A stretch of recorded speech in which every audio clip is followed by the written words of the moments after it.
Tous bienvenue sur Ngazi TV, la chaîne du futur, la chaîne où il faut être. Restez tous authentiques. Bon, merci d'être de plus en plus nombreux à me suivre. N'oubliez pas de vous abonner, s'il vous plaît. C'est très important pour la pérennité de la chaîne. Bon, de quoi allons-nous parler aujourd'hui? On va parler de l'affaire Adrien Quatennens, ce fameux député de la LFI, la France Insoumise, du groupe parlementaire de la NUP, hein. Je crois qu'ils ont un groupe parlementaire ou je sais pas, où ils sont séparés. Bon, bref, il fait partie de la LFI, tout le monde, vous le savez tous, vous le connaissez. Bon, pour ceux qui n'ont pas l'image de cette personne en tête, c'est, vous savez, ce député, on va dire, roux, rouquin, si je ne vais pas me faire attaquer pour avoir employé des termes, j'espère que c'est pas discriminatoire de dire rouquin, mais bon, allez, un roux si vous voulez, avec une coupe au carré. Vous voyez c'est qui? Donc, c'est lui. Donc, qu'est-ce qui lui est arrivé à ce monsieur? Il lui est arrivé qu'il a mis une gifle à sa femme, comme son titre l'indique. Donc, il a reconnu les faits, hein.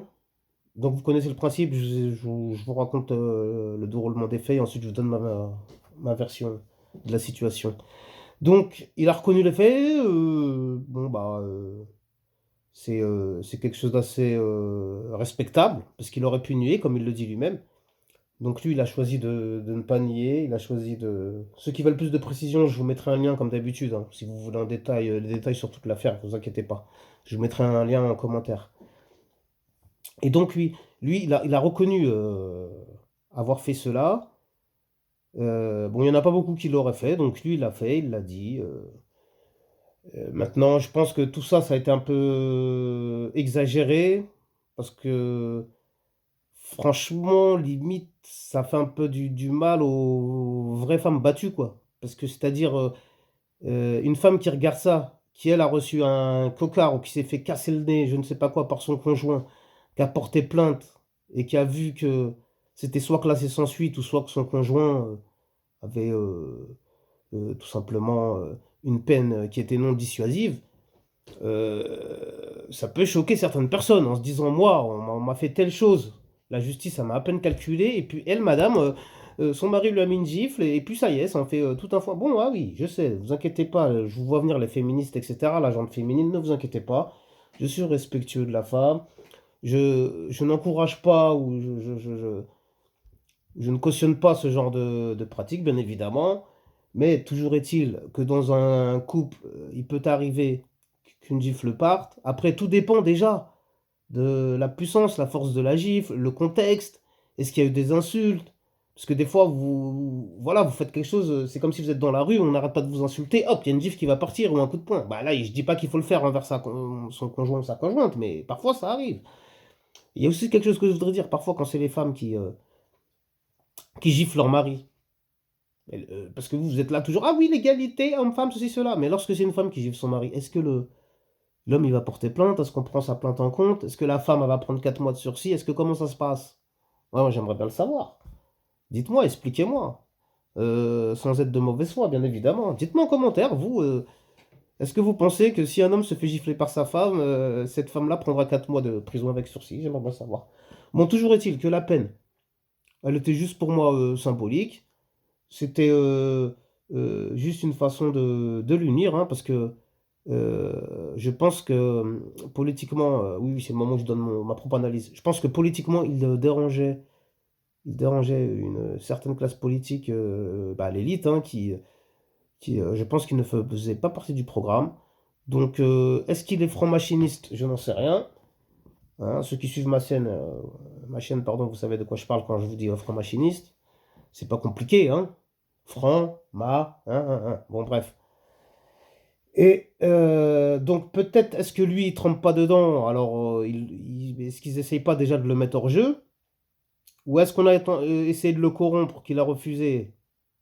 Et pareil, qu'on essaie de le mettre hors jeu, parce que ça, en général, les petites histoires comme ça, c'est quand on essaie de vous mettre hors d'état de nuire, hein. D'ailleurs, c'est ce qui a fonctionné, puisque ça fait un moment, je crois qu'il siégeait plus à l'Assemblée, et je crois qu'aussi que son propre parti l'a suspendu pendant 4 mois, où il ne siégera plus à l'Assemblée nationale.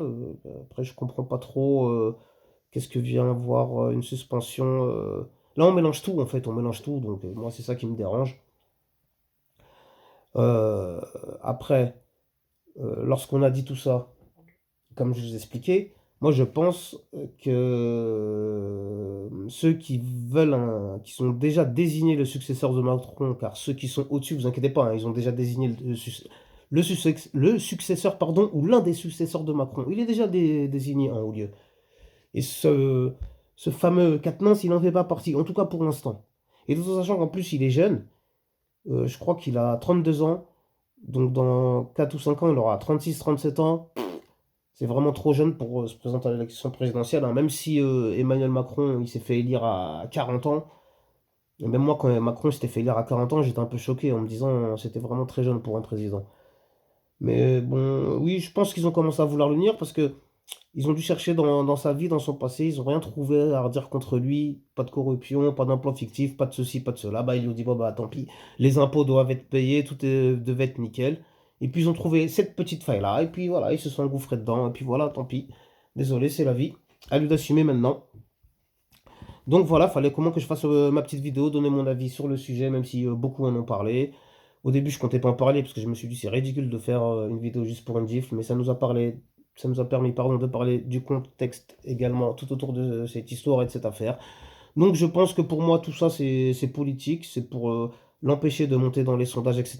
Car c'était sûrement la relève de Jean-Luc Mélenchon, hein, ou en tout cas un des tout premiers outsiders pour reprendre la direction du parti, et c'est-à-dire éventuellement une potentielle élection, enfin une potentielle, comment appeler ça, pardon, pour se faire élire à l'élection présidentielle, tout simplement avec l'étiquette et les filles.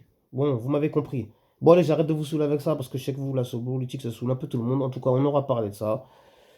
J'espère que je me serai bien exprimé sur ce sujet et qu'il n'y aura pas d'amalgame qui sera fait. Prenez soin de vous et de vos proches.